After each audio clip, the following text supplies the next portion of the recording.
Hey, friends. Would be Holy Thursday in the West today. Tonight, Jesus would celebrate the Passover meal in the West, and he would be arrested later tonight, be tried and tortured all night long and into the wee hours of the morning, and he will die tomorrow. But in the Johannine narrative, Jesus is already on the cross.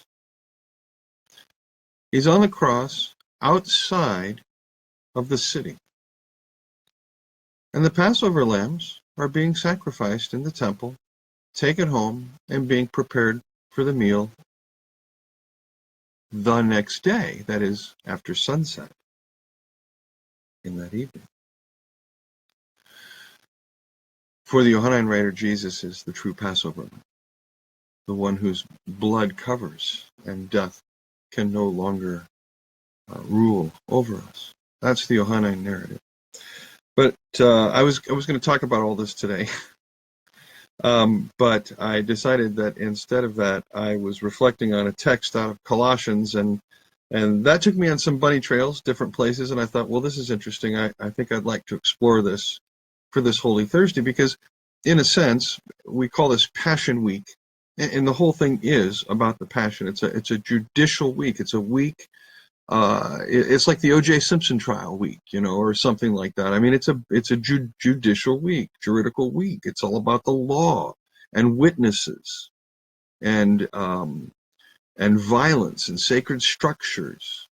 Okay, it's all about that. The death penalty, executions, false accusations, zealotry. I mean, there's many things that come into play during this particular week.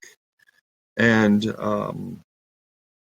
but there's a text in Colossians, in the letter to the Colossians, and again, I'm going to follow Doug Campbell's framing Paul chronology until somebody comes along with something better. And I'm going to mention this here right now, and I'll mention it, of course, when I do the next section of Entering the New Testament, when we actually get into Pauline chronology. But Campbell, in his book, Framing Paul, has simply offered what I think is the best frame for Paul's letters. Thessalonians is written in 41. The same time the Passion narrative is being put together in Jerusalem by the Jerusalem community, according to Geert Tyson, same time, and both are related to events in and around the Caligulan crisis, where Caligula is going to erect a statue of himself in the temple. And Paul's still within the thrall of Jewish Second Temple apocalyptic thinking in these Thessalonian letters. There's a change that will occur.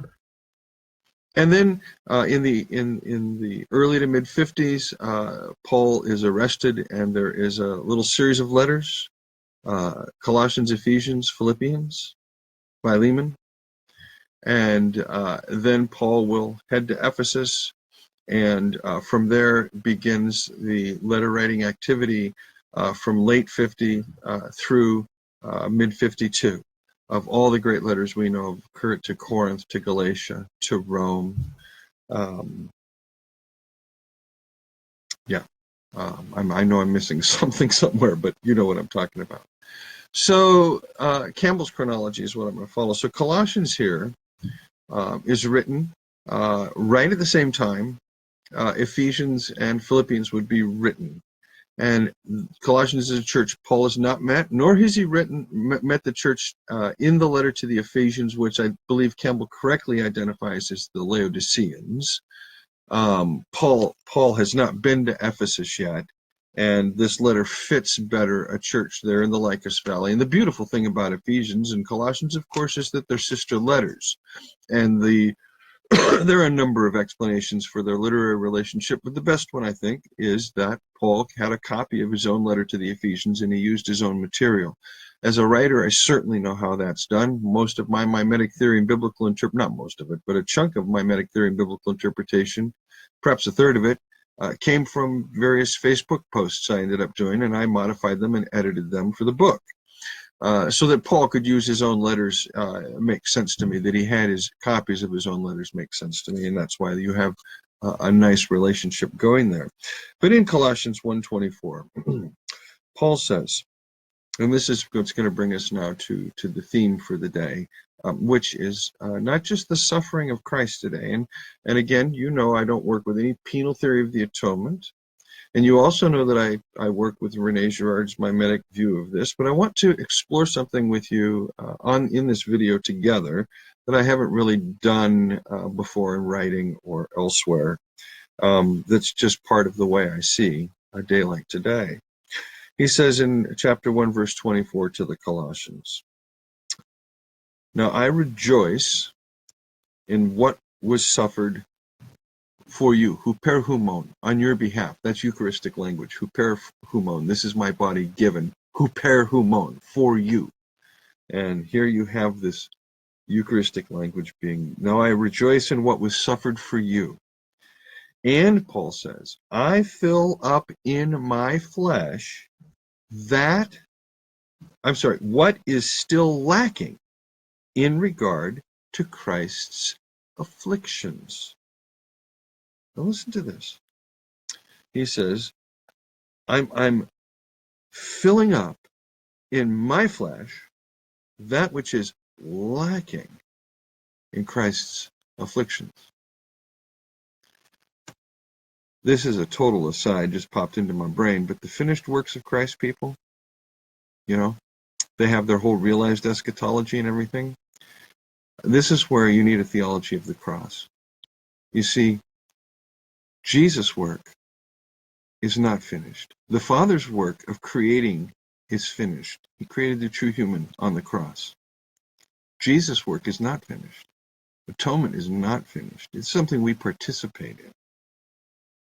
Okay?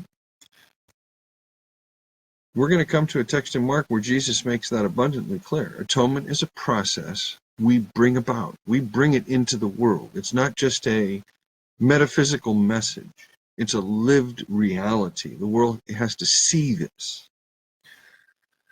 "Now I rejoice in what was suffered for you, and I fill up in my flesh what is still lacking in regard to Christ's afflictions for the sake of his body." Now, like most of you, I've either left the church or want to leave the church, or if I'm a pastor, it's what I know how to do, and maybe things are okay, but I know my friend Steve Atkinson is here with me today. He's my Fort Myers dude, man. I love hanging out with Steve down there. Hey, dude, listen, when things get better after this year, we're going to do that again. At any rate, when Paul says, I'm filling up in my flesh this suffering, he says, I'm doing it for the body, for the church.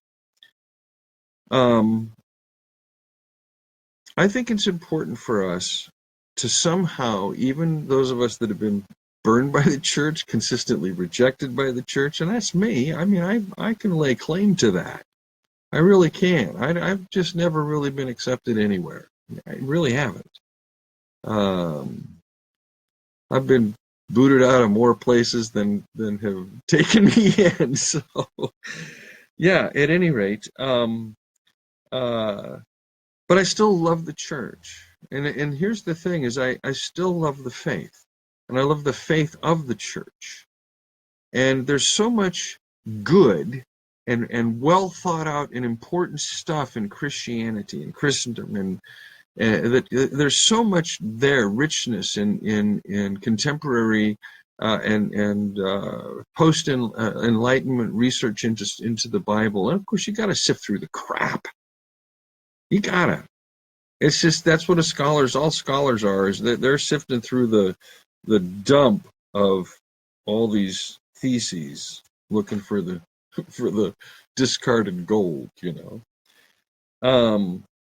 But Paul says he does all of this for the sake of the church, and this is important because I was recently asked in an interview what a Girardian view of the church in the 21st century would look like, and I wrote, I don't know. I don't think you can predict what the church will look like, particularly because we live in such cataclysmic times, and this cataclysm's only going to get worse, and I listed a slew of reasons why I think that's the case. But the point is that Christianity is a religion that's meant to die. As Girard said, Christianity is the only religion that predicts its own demise. That is, we Christians need to die. We need to go through this. And Jesus says in the Gospel of Mark, we'll come to this text, if you want to be my disciple, you got to take up your cross, you got to follow me. If you don't take up your cross, deny yourself, you can't be my disciple. It's just that simple. Now, when the church undergoes persecution, as is happening today all over the world, it can respond in one of three ways. It can respond with the voice of myth. We deserve this. We've broken the laws. We deserve this. Doesn't do that. The gospel has penetrated enough, and it doesn't do that. But most of Christianity will take up the voice of Abel. The voice of retribution, the voice of justice, the voice of righteousness, the voice of holiness, the voice of zeal, the voice of an eye for an eye and a tooth for a tooth, the voice of overturning and revolution. That's the voice of Abel. And that's what Christianity is. And that's why Holy Thursday, Good Friday, they really don't mean much anymore. They're interpreted sacrificially to begin with. The friggin' evangelicals have got a lock on that. And then the liberals don't celebrate it at all, except as, oh, poor Jesus, executed by the empire. Empire's bad. United States is empire. United States is bad. Yay, yay, yay. Good Friday, go, Jesus. That's all the liberals do. I mean, come on. They're missing the whole point here. The voice at Calvary changed. The voice at Calvary is the forgiving voice. It is the forgiving voice at Calvary that creates the shalom voice of Easter. Without the forgiving voice at Calvary, there is no shalom voice at Easter. The eschatological shalom is first expressed as forgiveness on Calvary. That's the church's call. That's yours and my call. That's how we live. Now, it may be that there's a sifting going on out there, and that we are all solo wherever we're at. We're all solo, but we are a community here. We can share our stories here. But we are called wherever we are at to the same post as the Apostle Paul, or of his fellow co-worker Epaphroditus, whom he mentions in Philippians chapter 2 with exactly the same language, the verbs and the nouns. With regard to Epaphroditus, he says that I'm going to send Epaphroditus to you. He came whom you sent to take care of my needs. So they sent Epaphroditus, the Philippians did. He longs for all of you and is distressed because you heard he was ill. Indeed, he was ill and almost died. But God had mercy on him, and not on him only, but also on me, to spare me sorrow upon sorrow. Therefore, I'm all the more eager to send him to you, so that you may see him again, you may be glad, and I may have less anxiety. Welcome him in the Lord with great joy, and honor persons like him, because he almost died for the work of Christ. There's that work of Christ thing in Colossians. Risking his life to make up for the lack.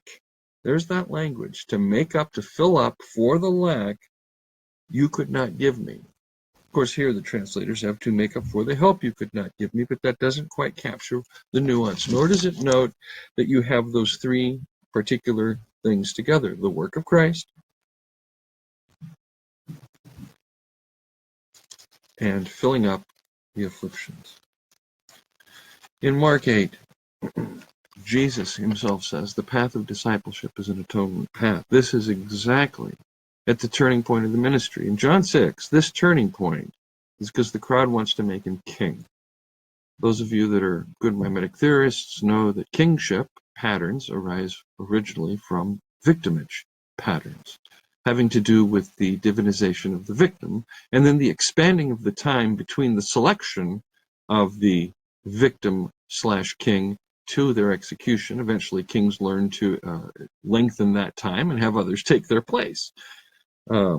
So you have this whole thing happening. It's the turning point in Jesus' ministry. In the synoptics, Jesus, after feeding the 5,000, flees to Gentile territory. Caesarea Philippi. I've been over this many times. And he wants to know, who do the people think he is? He's evidently caught completely off guard at this point. Who do the people think he is? And they go through the litany of all the expected figures. If you're following me in the Gospel of John, you already saw that in chapter 1. You're about to see it again with the Samaritan woman when I do my Bible study later today on that. And of course, Peter says, "You're the Messiah." Jesus says, "Shut up." And they get into the big argument about who Jesus is. And Jesus has to say, "You, Peter, have a very satanic view of who I should be, and I will not follow you." And that's when he calls to the crowd with the disciples. The disciples, he knows, don't get it. He calls the crowd. Now he says, if any of you want to be my disciples, you got to take up your cross and follow me. And he links his own death. And then he says, amazingly and astonishingly enough in this very same text, if anyone is ashamed of me and my words in this particular adulterous and sinful generation, the true human will be ashamed of him when he comes in his Father's glory. Not judgment, but there will be shame. At any rate, the thing that has struck me here in this particular day is that we do continue bringing the work of Christ into the world in our lives when we forgive others, when we let go and surrender and let Papa be our Papa, that we wake up every day just glad to have a pulse, that circumstances are not a barometer of the love of the Father. They're just life. We learn from them. We suck it up and get through them. We carry on. We grow. We don't become resentful or bitter or angry or full of hatred. We let it go. We look to new life and light. We are grateful for the small things. For me, it's the birds in the morning, listening to the birds all day long, actually, in any weather. I am so cheered by the fact that the birds are there every day singing their song. It doesn't matter what's happening in the world. It really doesn't. The birds are there singing their song all day long, every day. And just being glad for friends, for life, and being glad for what the Father has now done in covering us in forgiving blood. The cup that we drink is a cup of forgiving blood. We've been drenched in this forgiving blood. We're forgiven. You're forgiven. I'm forgiven. There's nothing that anybody can do that isn't forgiven. The only thing they can do is not receive it, not welcome the love of Papa. Light shines in darkness. Darkness doesn't overcome it, but it can resist. So we carry on, bring light and life, and we're going to move now, and I'll do a little talk on Western Atonement stuff tomorrow for Good Friday, and on Saturday I'll do a little Holy Saturday thing with you. And then, of course, Sunday night, after I work, I'm going to do my Easter talk. So, let me wish you a fine day today. Western, Holy Thursday, Johannine, Holy Friday. Peace and love, peeps. See you soon. Bye now.